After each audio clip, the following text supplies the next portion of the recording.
Hello and welcome back to the Daily Express's Royal Roundup. It's been quite a few weeks for the royal family. Have you read that memoir that everyone's been speaking about? Let us know in the comments. Are you not interested? Lots of people aren't interested. If you're not, let us know why. And of course, they've been back to business as usual at various events and appearances this week. So have you been across that? Well, the best person to speak about all of this would be the Daily Express's royal correspondent, Richard Palmer. Richard, hello. Morning. Hi. Well, afternoon, I should say. Yes. Good afternoon by 4 minutes. Lots has been happening. It's now slightly calmed down, giving you a moment to breathe. I guess we're now sort of dealing with the aftermath of everything. And I guess we were waiting on some kind of response from the royal family, which we didn't get. Yes. It's yes, we the message from the palace has been business as usual, and of course we in the media, I suppose, are still looking for the fallout is still there, and we're looking for the fallout. Clearly, we're covering events. I mean, I was at an event earlier this week. Prince of Wales was visiting a charity in Slough. Colleague is at covering the King in Manchester today, and he's going to be joined by the Queen Consort a little bit later at engagements in the Greater Manchester area. Of course, they don't want to speak about the whole fallout from Prince Harry's memoir, but it, inevitably, it does overshadow things. I mean, yes. Ardent royalists will say, well, that's only because you people in the media are letting it do that. But for example, at the event I was covering the other day, Prince William was visiting a charity that specialises in conflict resolution, and how could you not cover an event like that without making reference to the fact that there is a conflict within the royal family that hasn't been resolved? Perhaps we didn't dwell on it hugely, but we did. That was certainly part of the story, and we are seeing the fallout in opinion polls, and there's been a raft of opinion polls done. I have to say, I love opinion polls. You always have to take them slightly with a pinch of salt, and particularly if you're talking about politics. It's a snapshot of the public's view at that moment, and if you're talking about politicians and general elections, then the only poll that really matters in the end is the one in the polling booths on the day of an election. But they do provide an interesting view of what the public is thinking. Even more so than politicians, much more so than politicians, the royal family has the luxury of playing the long game, and I suppose they think they can weather the storm. And looking at the polls, I mean, you get an interesting mix of views, and we commissioned a polling company one poll to do a poll for us in last Saturday's paper, which suggested that by and large the King and Prince William and Princess Kate, the Prince and Princess of Wales, had emerged from this whole welter of publicity stronger than before, and it was the Duke and Duchess of Sussex who had suffered a major fall in popularity. Other polls have drawn slightly different conclusions. I mean, there was one poll done by Ipsos yesterday that showed in the US Prince Harry was the most popular royal by a few percentage points, compared to then I think Prince William. Oh no, I think Kate and then William. Our poll showed that Queen Camilla had suffered marginally, about 2% down. But the poll that really caught my eye was one that was commissioned by Newsweek magazine in the US. It was a Redfield and Wilton, I think it is, poll, which showed that Harry and Meghan had suffered a huge fall in popularity in the US, and were now less popular than they had been in Britain in 2019, when they were still undertaking official royal engagements. So I guess you take your poll and you make your choice. But I think, in spite of our poll, I think the general results from a lot of polls has been that all of them have suffered a little bit, and particularly Harry and Meghan have suffered a loss of popularity on both sides of the Atlantic. I guess that would be my conclusion. You said before that Harry and Meghan are obviously aware of the polls, but that can be said for the working senior royals this side. Do they keep an ear to public opinion at all of them? They do, of course, and I think the royal household does some private polling as well from time to time. But as I say, they have the luxury of thinking, well, if we're not that popular this week, we've got years before it necessarily matters. And so they're just at the moment determined to press on. So has the gamble paid off for Harry? Because obviously sales went through the roof despite the fact that they had a few leaks and that Spanish version going live in the bookshop early, and all the rest of it that came with it, and all of the opinions that were spoken about beforehand, slamming Harry and Meghan for the book and for everything they've done in publicity, slamming the royal family. But despite this, it still did really, really well. So in your opinion, Richard, has the gamble paid off for Harry? Well, it looks as if it's paid off financially. I mean, obviously, he got a big advance as far as we are aware, but it looks as if it's paid off for the publishers. But does it damage Prince Harry's credibility and his reputation over the longer term? And I think that if I was advising him, I would be worried about that, because as I was going back to the opinion polls suggest that it has damaged their popularity in the US. And the poll commissioned by Newsweek suggested, crucially, I think, that Harry and Meghan were in negative territory among the 18 to 24-year-old age group, which is their core group that they're trying to appeal to. So if you're a commercial organisation or a charity that is looking for a role model in the US to help support your work, are you going to turn to the Duke and Duchess of Sussex? Well, organisations may think very carefully about that if they think that, as somebody's just said in the comments, that Harry is damaged goods. So all of this is because Harry is damaged goods, says Kathleen Parsons Glendinning. So I think that's going to have to be a consideration for them. And my understanding from sources in America before this book was published was that some advisors to the Duke and Duchess of Sussex were concerned about the impact of this book, and counselled to sort of rein it in. And of course, they don't listen. They don't appear to listen to. No. And I've heard as well, there's been speak of another book. Is there any actual real evidence to that, Richard? Because I think he gave an interview to the Telegraph, if I'm right in thinking, and there was something within there that led to that. Well, he gave an interview to the Telegraph, to one of the Telegraph's feature writers, Bryony Gordon, who is also a mental health campaigner.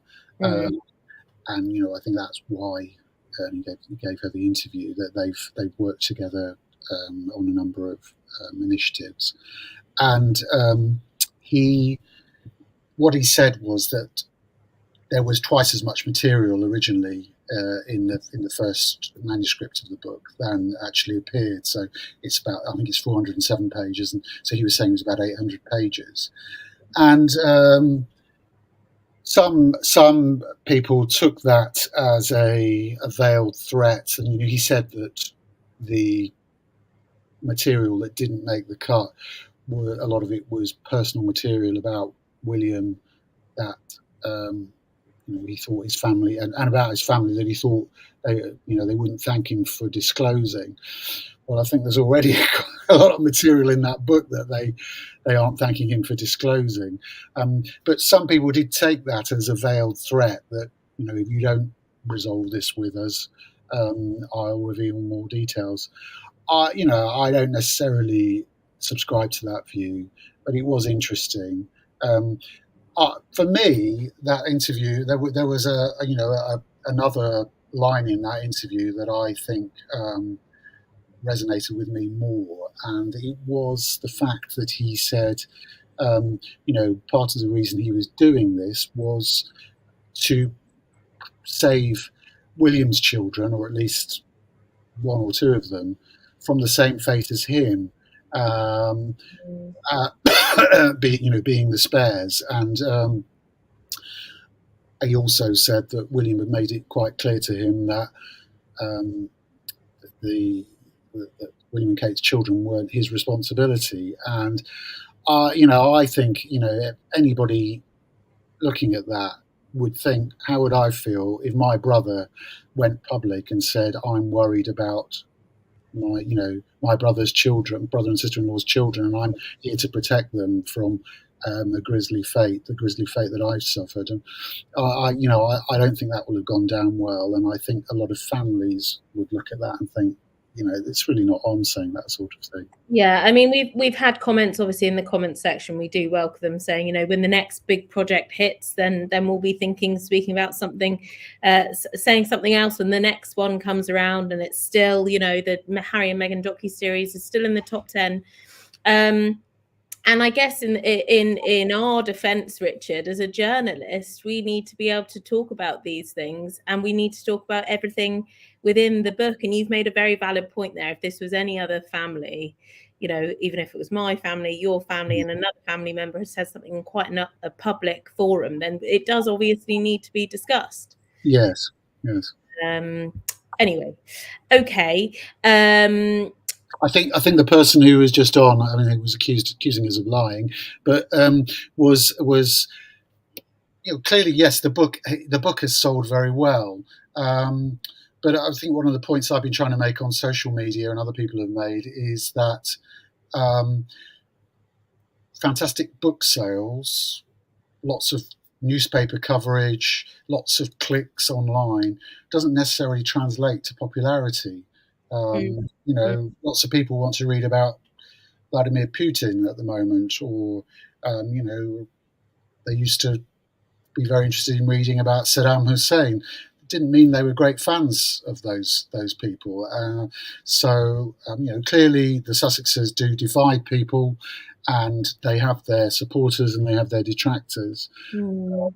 Yeah, and obviously another supporter here, Holly, love Harry and Meghan, never had an opinion before, but they are truth tellers and the royal family can't stand it. Well, we haven't actually heard what the royal family have had to say in to the back of this release of the book.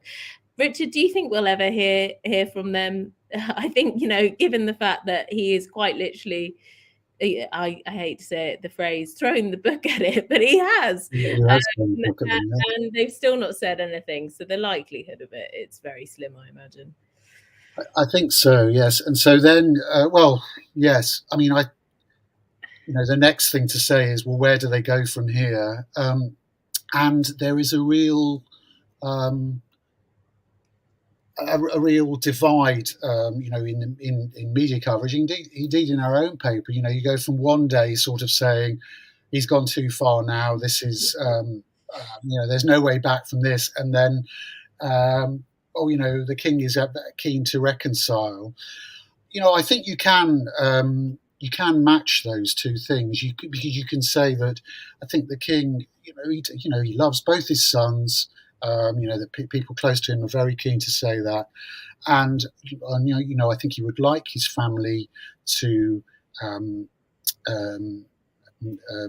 mend fences, and at least get on behind the scenes better. But I would be very, very surprised. Well, first of all, I should say that although people in his camp are saying that, people close to William are suggesting it would be very, very difficult. It is very, very difficult to see how things are going to progress from here on that score. Yeah. Then I think you can come to some accommodation behind the scenes that doesn't involve an accommodation with the public-facing institution, as it were. So you can look back to Edward VIII and Mrs. Simpson, who were really cast out in the cold by the monarchy. But behind the scenes, Queen Elizabeth II, did reach out to them at various times, and they were invited over for some private events, some public events. Don't think they ever really got on with the Queen Mother again. But I think the then Prince Charles did, I think I'm right in saying, did go and visit them in Paris at one point. So you can see how there can be an accommodation behind the scenes, but perhaps not with the I would just find it very difficult to believe that the institution of monarchy can come up with some reconciliation with Harry and Meghan that allows them to do what they want to do, still say they want to do, which is perhaps represent the monarchy in the Commonwealth, but be based abroad and not have to deal with a lot of the machinery of the monarchy, which of course includes the British press. Yeah, the day-to-day.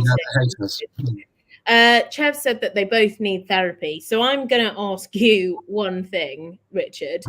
Reconciliation between the brothers, let's take out the wives and the wider family, but just the brothers, is there, any kind of, indication of perhaps them both having a therapy session together? Because, there's obviously a lot to work through. And would we ever find out about it? I'm guessing not. Well, I think Harry does say that, doesn't he? That he wanted them to have joint therapy, and William wasn't up for it. I think one of the ongoing problems for William and Kate, but also for the monarchy as a whole, is that some of the things Harry has alleged don't reflect very well on the work that they're doing. I mentioned conflict resolution, but obviously William and Kate, a lot of their work is about mental health and reducing the stigma, and yet at the same time we're being told that William was telling Harry that his therapist had brainwashed him, and he didn't think he was well, I think there was probably a little bit of mischief made with it, but Kate went on a visit. William and Kate went on a visit last week, and Kate did say at one point, talking therapies don't always work for people. So. Every time they talk about mental health or bullying, I was going to say racism, but perhaps Harry has put that to bed by saying that he wasn't really accusing the royal family of racism. But every time they talk about these things, then inevitably people and we in the media are going to come back to, well, what was said in that book. Yeah, that inevitably will, and it'll carry on for years, won't it? Okay, obviously lots to talk about on this subject. Julie, they do not know what the truth is. All they can do is count up their dollars. They shouldn't be allowed to represent anyone. They will make mischief wherever they go. William asked Harry to go and meet him without the ladies. Harry wouldn't do it without Meghan. So yes, again, divided. We're going to move on to another section of the book now, and then I think we've got a couple of polls, and then we'll speak about the coronation plans, which are slowly coming to light for later on in the year, as well as the royal family finances, and a bit of info on that, as I know Richard is an expert in that field. So Prince Harry has been accused of war crimes by Iran over the 25 kills claim within his book. This was headlines everywhere. It was all over the news, all over the papers. This claim that he had in his book. Now, obviously, that is just one section that they've pulled out, and you read the book for context, but essentially he did say that. What, I guess, is the context behind this, Richard? And does this have a bigger implications? Well, I mean, so first of all, the context of that remark was in response to Britain protesting about Iran executing a dual national, a British Iranian national, a former Iranian government minister who was accused by Iran of spying for MI6, which he had denied, and. Yeah, Iran is just using it as propaganda, really. But it should be of concern, I think, that a regime like that is dragging him into the what is a diplomatic row about the execution of an individual, and it's one of the reasons why so many. Both senior and more junior army officers have said he shouldn't have ever said that. He has insisted that it's all the media's fault, that the media accused him of boasting about 25 kills. You can read the book and you can see the context. His former comrades are saying that he's betrayed their values, that he should never have talked about his kill tally. And you see the effects here when a foreign power uses it against the UK. So he's damaging the UK's interest, you might say. I mean, whether there is any depth to that charge of war crimes is another matter. I mean, I don't think there's anybody who's come up with any evidence to suggest that any of the 25 people he killed were civilians, which is really, where war crimes start coming in. If he was killing enemy combatants, then yes, it's difficult to see why anybody could argue that this was a war crime. And I guess for William as well, also having served in the military, that will also just be another. Can imagine another thing for him to take issue with. Yeah, absolutely. Okay. All right. Well, we're going to move on from Prince Harry's book now, and we're going to move on to the coronation, which is obviously happening later on this year. A slimmed down ceremony, apparently, Richard. Yes, I mean, it's been an interesting debate in the media, but also slightly mixed messages coming out of the royal household about what the coronation is going to look like. But I think you can easily explain it. And I think both are true. That I think it will be a slimmed down coronation, but it won't necessarily be a cut price coronation, and the aim will be to showcase the best of Britain.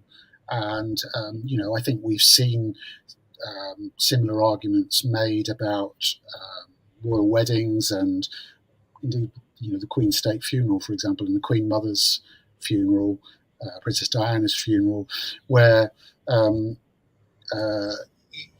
you can put on a ceremony that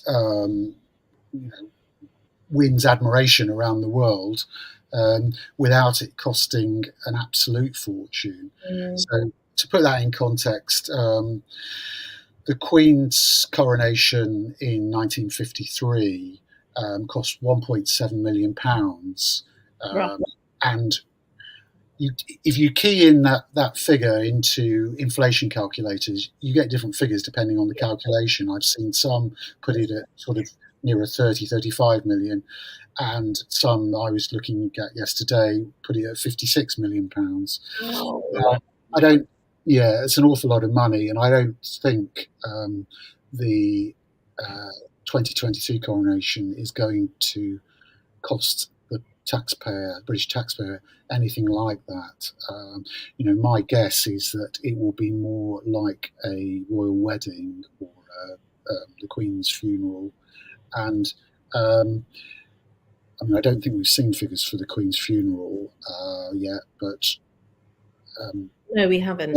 There have been figures produced over the years for Queen Mother's funeral, Diana's funeral, various royal weddings, and I think the British state, both the royal household and the governments of the day, make it quite difficult sometimes for people to calculate the cost, because they're always a mixture of, particularly with weddings, there's private royal family money used, then some public money used with the ceremony side, the Ministry of Defence side, but also then the security side, the police. But in general, from what I can gather, these big royal events, weddings and funerals, have tended to cost around about £8 million at today's prices. And that's the sort of figure that I would guess we're going to be talking about for the 2023 coronation, compared to the equivalent of £56 million. And I'm guessing King Charles will want to keep this under wraps as much as he can, I would guess, given the fact that there's a cost of living crisis.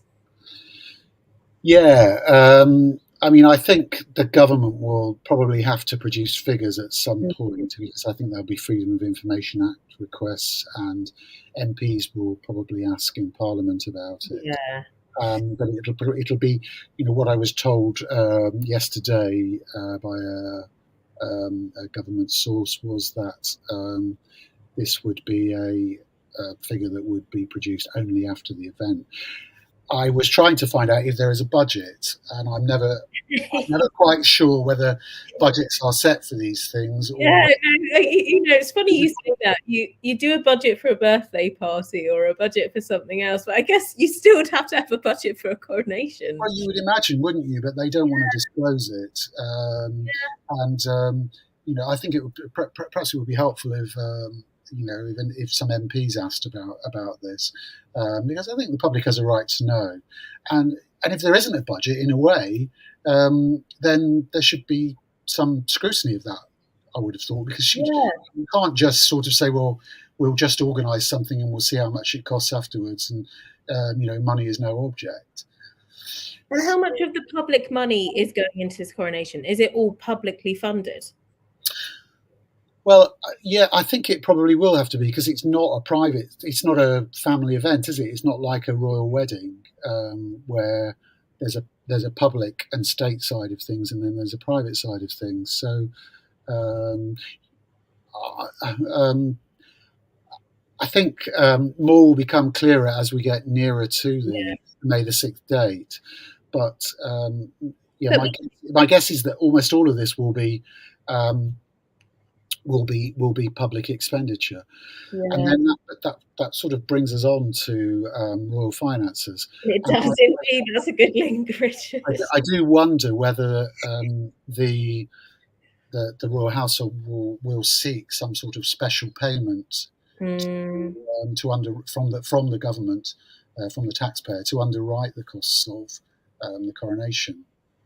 Yes, indeed. And there's still about 3,000 people, I think, going, right? Yeah, well, this is so we had a story in this morning's paper, which I did a lot of work on, but it actually came from Sam Lister, our political editor, so it came from a source at Westminster, and indeed the I paper was also in on the conversation, so they've carried a story in their paper this morning as well, at the 1953 coronation, there were 8,000 people inside Westminster Abbey. Scaffolding was erected, special stands were created, and the normal capacity of Westminster Abbey is 2,200 people for a normal national event. And I think it's been made clear right from the start that nobody was talking about that sort of number attending this coronation. And I think most of us had assumed that it would be around about the 2,200 mark.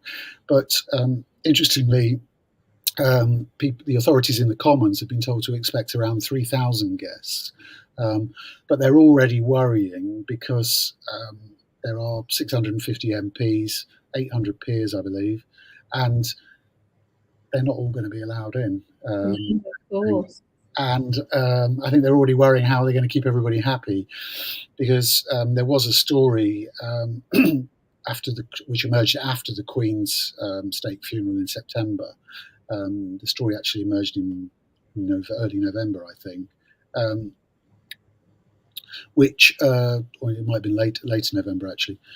That story emerged in November that Sir Gavin Williamson, who at that point was a cabinet minister, but had been a backbencher at the time of the coronation, I think, yes, had berated the chief whip, Wendy Morton, because he hadn't been invited to the state funeral.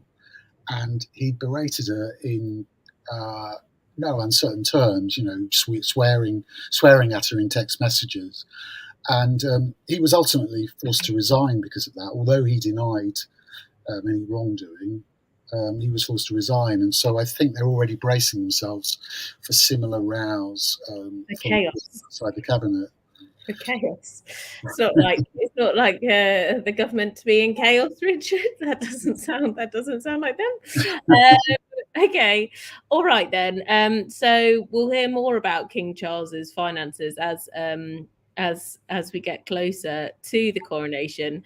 But there is also, we both know he's obviously extremely vocal, or well, he used to be when he was prince, more so than when he became king, and he gave lots of these duties over to his son, Prince William, about the environment.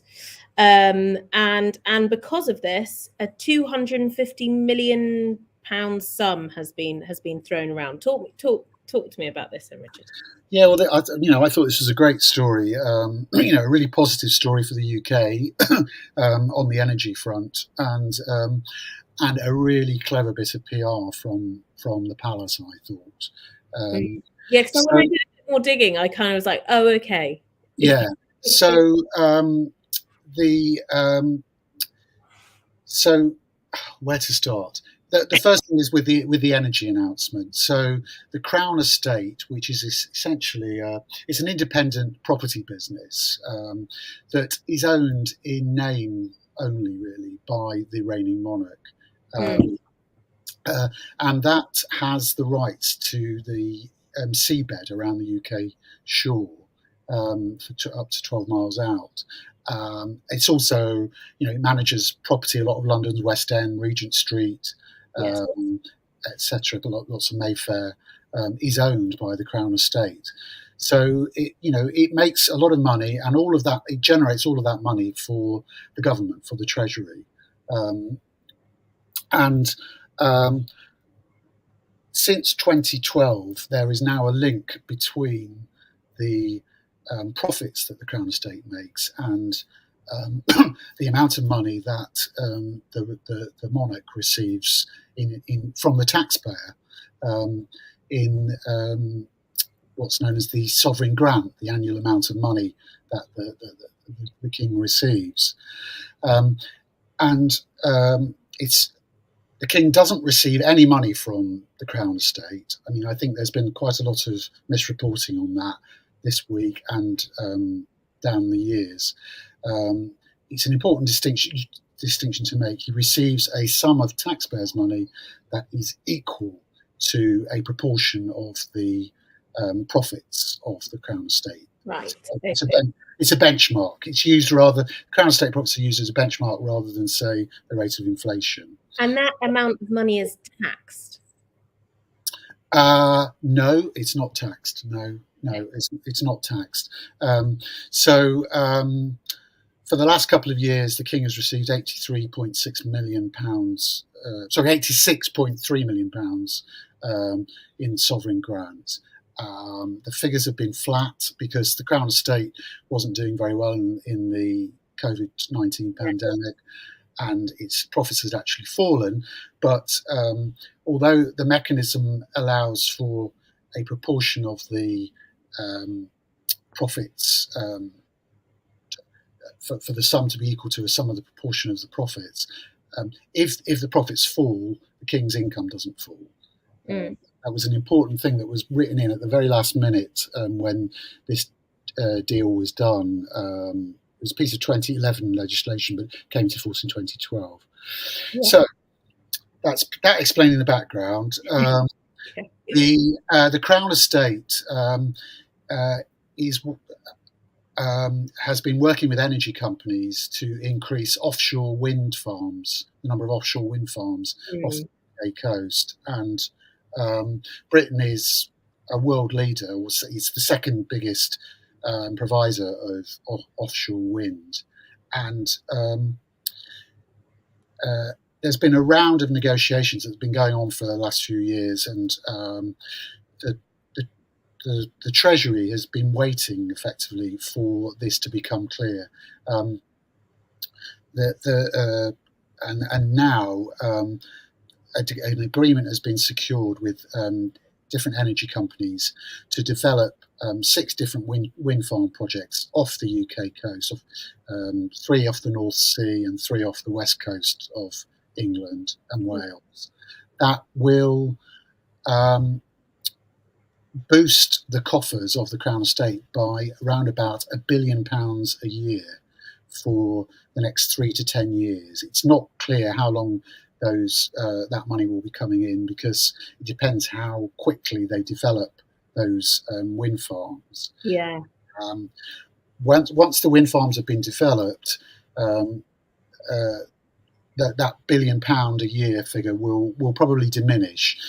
They're going to pay what's known as option fees for the moment while they're developing those wind farms, and then when they're operating, they'll pay rent, and the rent will be linked to how much electricity those wind farms create, and it will still be a substantial amount of money. So the Crown Estate made £312.7 million profit last year, and it's going to see a huge increase in its profits. It might not be all of that £1 billion, because it might not all be translated into pure profit, but probably will be, or most of it.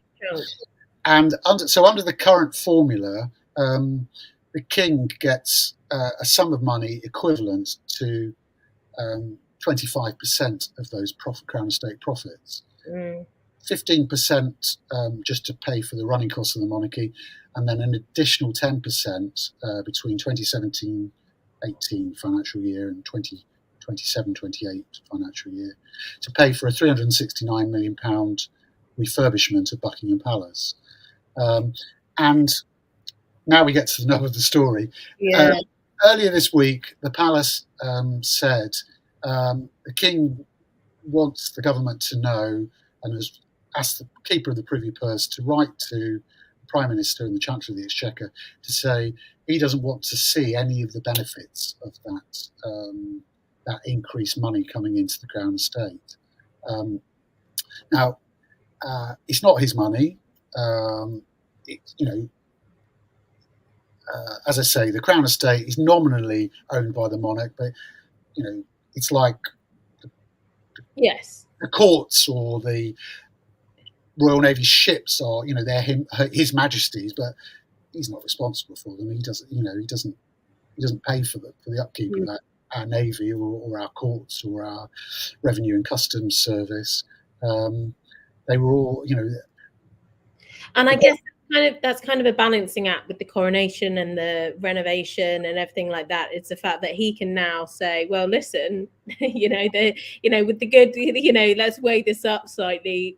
It was a great PR move, because it gave the impression that he was, and we in the media, I think, willingly fell into this trap of sort of giving the impression that he was donating the money to the nation.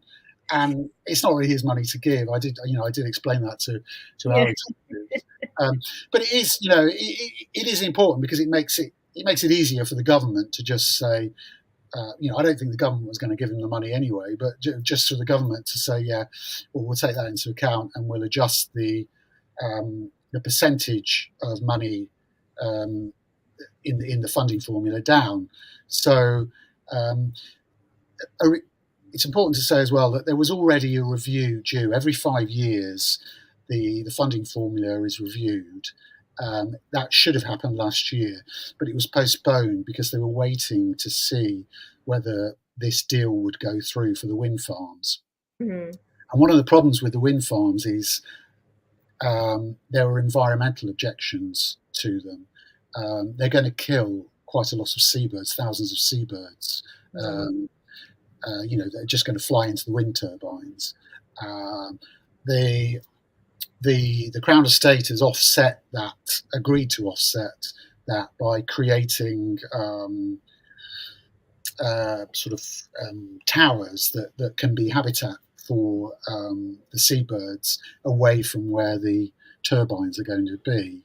Actually, to what extent is that actually going to help the situation will be another thing, because essentially, the fact of the matter is birds will still die. Yeah, probably. But anyway, they've satisfied the UK government that, and I think the Welsh government, the devolved Welsh government, that these measures will suffice. So it's all systems go, and Britain, which currently is, offshore wind farms currently, I think, power about 14% of the UK's electricity. But this is going to see a huge increase, and it's good news for the UK, good news for the planet, because that will mean that Britain gets closer to its target of net zero carbon emissions by 2050, so that by 2050 the UK is no longer polluting the planet. Any carbon emissions that are still occurring will be more than offset by sort of environmental things that it's doing. I mean, that's brilliant news, and I'm sure King Charles also will be very happy about that. Okay, Richard. I was going to say, the other point I was going to make is, but I think it was really clever PR, because it does then set, and I think royal sources were quite keen to also to say that the king wanted this money to be used for the public good. He's particularly aware that we're facing a cost of living crisis at the moment. So it would, I think the palace felt it would be a bad look if he was suddenly staking claim to this money. But it would be interesting to see. I can't really quite get my head around, well, how are the royal finances going to be affected by this thing? Because I still think they're going to be looking for a way of increasing the amount of money that the household receives, because they've had a few flat years now of no increase in income. There must be something. It does need to be funded somehow. Yeah, I'm sure they wish they'd, in a sense, maybe they had a royal selling book that had millions coming to their front door, maybe. But I don't see that happening anytime soon. Okay, we missed a couple of polls on the previous topics, so we'll bring them up accordingly, and then we'll speak about those before we end. Do you think the royal family has dealt well with the aftermath of Prince Harry's book? Yes, nearly 75%, which is interesting. I know you do like a poll, Richard. I do. And then we'll look at the next one. Do you think we should have a slimmed down ceremony for King Charles's coronation? Yes, 65%. So I guess that's good news if he's thinking about slimming it down. But when I think of the word slimming it down, I would think, automatically that means that they're cutting back on costs if it's slimmed down. But the 2 and 2, from what you've said, don't seem to be chiming with each other. Well, it depends. It's all relative, isn't it? It's going to be a lot less costly than the 1953 coronation. I'm pretty confident of that. Yeah. Well, there we go. That's at least something that they can say. There we go. And I think one or two people. I mean, Catherine Pepinster, who's written a book about about the next coronation, amongst other things. She's an expert on sort of religion and royalty. She said that this announcement from Buckingham Palace was a clever move that was would pave the way, would make it easier for a sort of show-stopping coronation to take place. Okay. All right then. Well, we've nearly done an hour. Richard.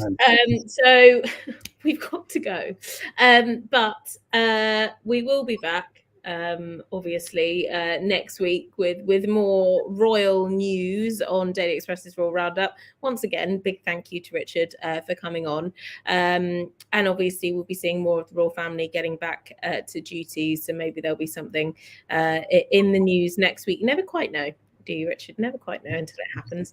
So there we go. We will most likely be back, I think, at the end of the week next week, but we will discuss a time and get back to you on that. Richard, thank you.